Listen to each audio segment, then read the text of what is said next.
Okay, so you all have your background underpainting done and allowed it to dry.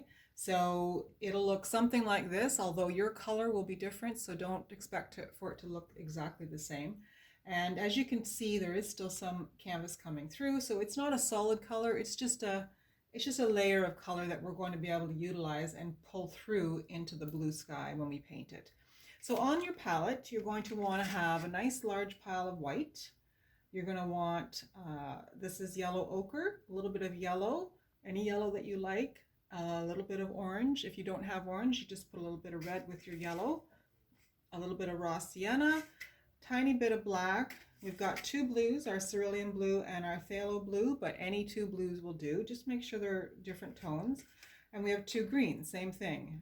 Two tones of green is all you want. And our brown, and so we've got a palette here that we can work from and mix in different colors that we're going to use along the way.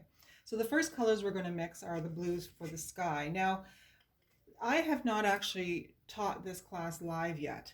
I did my sample painting, and now this video painting that I'm going to do with you today is only the second time I will have painted this. So I'll be working things out as well along the way, and you'll see how I go through that process of discovery. And my painting today will not look like the painting over there, and it will not look like your painting. So the goal is always with painting to be happy with what you have created and not to try and make it look like something else. So that's what we're going to do.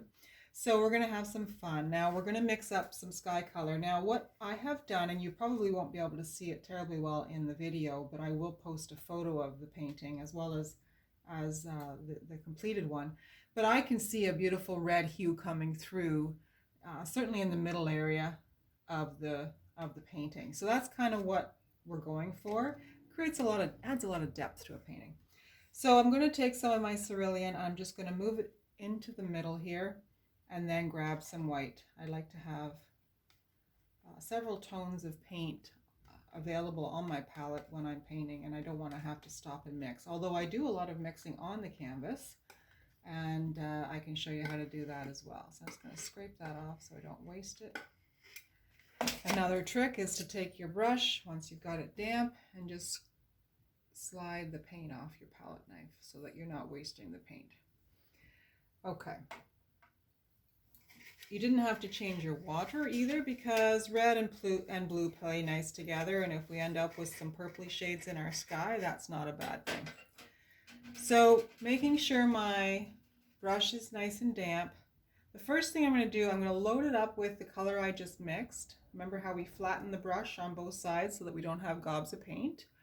And then I'm just going to touch into my phthalo blue. One of the tricks that I use when I'm creating a painting is I kind of make the four corners a little bit darker, which keeps the eye in the canvas. Now, I've also added a highlight area on my painting here with some white, but I'm going to start with doing this. So you can see that the phthalo blue is coming off quite nicely. Now, I don't like to super mix my paint on the canvas. I would much rather have like, I've got streaks and things. I'm already starting to see the red coming in.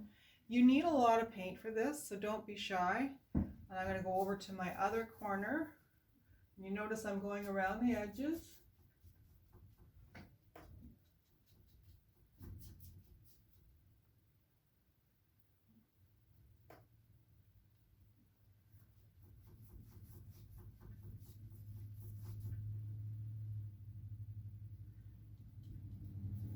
I'm going to be dealing, on my painting, I'm going to be dealing with the bottom after I finish the entire painting. So we're not going to worry about that. If you're painting on a table, of course, you can deal with your bottom right now. It does take a fair bit of water. I also like to have the bottom of the painting just a little darker in the corners. So I have a little bit more of my phthalo blue coming in here. So now I haven't cleaned my brush. I want to keep that dark paint on. I'm going to go into my blue, but I'm also going to grab some white. and I'm going to kind of go into this middle area. I'm mixing on the canvas as well as on my palette. And what happens, I think I've referred to the term push and pull on previous videos. And what happens is as you add paint, you decide whether you have to then add even more and change things up. So really just get going, have some fun, loosen up. You can't make a mistake with this.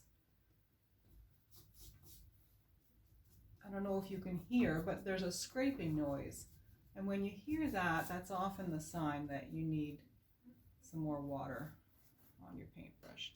Now some of you might like an even lighter sky, and you might like to put some clouds in your sky.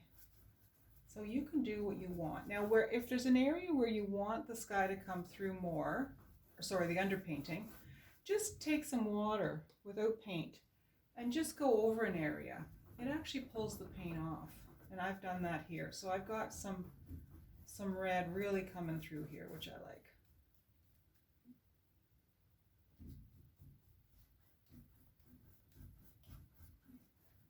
And every canvas is going to look different. It's just a matter of getting it to the point where you like what you see.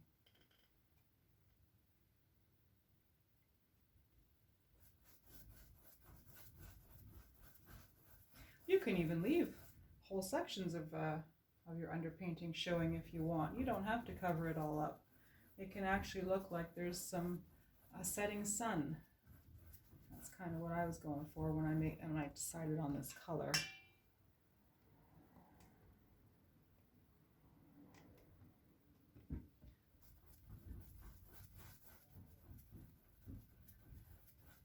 And you'll have a smaller canvas, so you'll get through this quicker than I will. So I'm going to cut the video for now, and I'm going to come back and show you what I have done, because it is going to take me a while because I have a larger canvas. So we'll be right back and we'll see where we go from here.